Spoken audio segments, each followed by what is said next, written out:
NEET exam అవకతవకలపై దేశవ్యాప్తంగా ఆందోళన చేస్తున్నారు. మరోసారి నీట్ ఎగ్జామ్ నిర్వహించాలని డిమాండ్ చేస్తూ ధర్నాకు దిగారు. హైదరాబాద్లో నీట్ విద్యార్థులు బీఆర్ఎస్వీ ఆధ్వర్యంలో రాజ్భవన్ ముట్టడికి ప్రయత్నించారు. నీట్ పరీక్షలో పెద్ద ఎత్తున అవకతవకలు జరిగాయని ఆగ్రహం వ్యక్తం చేశారు. ప్రశ్నపత్రం లీక్ చేయడం వల్ల లక్షలాది విద్యార్థుల భవిష్యత్తు రోడ్డున పడిందన్నారు. నిజాయితీగా చదువుకొని ఎంతో మంది విద్యార్థులు నీట్ ఎగ్జామ్ రాశారని, పరీక్ష పత్రం లీక్ చేయడం వల్ల మోసపోయామని నిరసన తెలిపారు. నీట్ ఎగ్జామ్ ని మళ్లీ నిర్వహించాలంటూ డిమాండ్ చేశారు. నీట్ పరీక్షలో అవకతవకలకు పాల్పడిన వారిని వెంటనే శిక్షించాలని కోరారు. అయితే గవర్నర్ను కలిసి వినతి పత్రం ఇచ్చేందుకు అనుమతి ఇవ్వకపోవడంపై ఆగ్రహం వ్యక్తం చేస్తున్నారు. ఆందోళన చేస్తున్న విద్యార్థి సంఘాల నాయకులను పోలీసులు అదుపులోకి తీసుకున్నారు.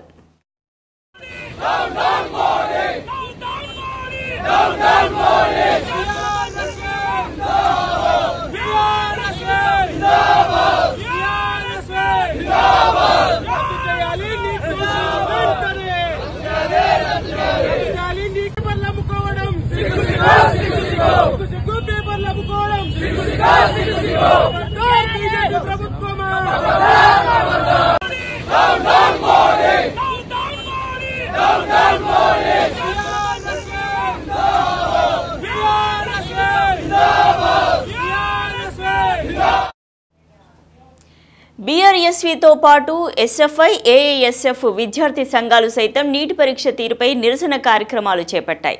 పెద్ద ఎత్తున విద్యార్థులు రోడ్లపైకి వచ్చి నీటి పరీక్ష నిర్వహణపై నిరసన తెలిపారు. సిట్టింగ్ జడ్జితో విచారణ జరిపి నిందితులను వెంటనే శిక్షించాలని డిమాండ్ చేశారు.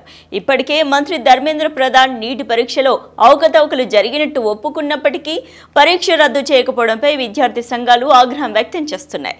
కేంద్ర ప్రభుత్వం ఆధ్వర్యంలో జాతీయ స్థాయిలో వైద్య విద్యలో ప్రవేశం కోసం జరిపే ఈ పరీక్షలో ఇన్ని అవకతవకలు జరిగితే రేపు ప్రజల ప్రాణాలకు బాధ్యత ఎవరిదని ప్రశ్నించారు. కేంద్ర ప్రభుత్వం కాకుండా నీటి పరీక్షను రాష్ట్ర ప్రభుత్వమే నిర్వహించేలా విధి విధానాలు రూపొందించాలంటూ డిమాండ్ చేశారు. ఒక పరీక్షలో 67 మందికి ఫస్ట్ ర్యాంకు ఎలా వస్తుందని, అవకతవకలు జరిగాయని చెప్పడానికి ఇంతకంటే పెద్ద సాక్ష్యం ఏం కావాలంటూ విద్యార్థులు ప్రశ్నిస్తున్నారు.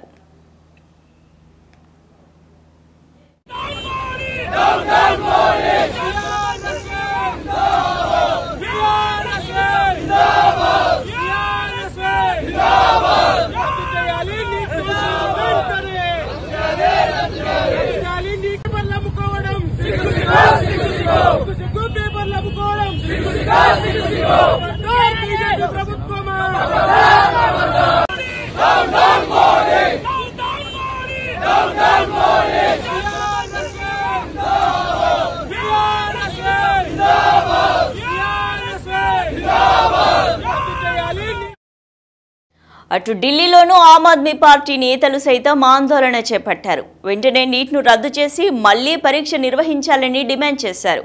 నీట్ ఎగ్జామ్లో అవకతవకలకు పాల్పడిన వారిని గుర్తించి కఠినంగా శిక్షించాలని కోరారు. కేంద్ర ప్రభుత్వం వెంటనే దీనిపై చర్యలు చేపట్టాలన్నారు. మరోవైపు సుప్రీంకోర్టులోనూ ఈ ఇష్యూపై విచారణ జరిగింది. కేంద్రంతో పాటు నేషనల్ టెస్టింగ్ ఏజెన్సీకి నోటీసులు జారీ చేసింది. 0.001% నిర్లక్ష్యం వహించినా పూర్తిగా పరిష్కరించాలని కామెంట్ చేసింది. ఈ కేసు విచారణను జూలై 8కి వాయిదా వేసింది సుప్రీంకోర్టు.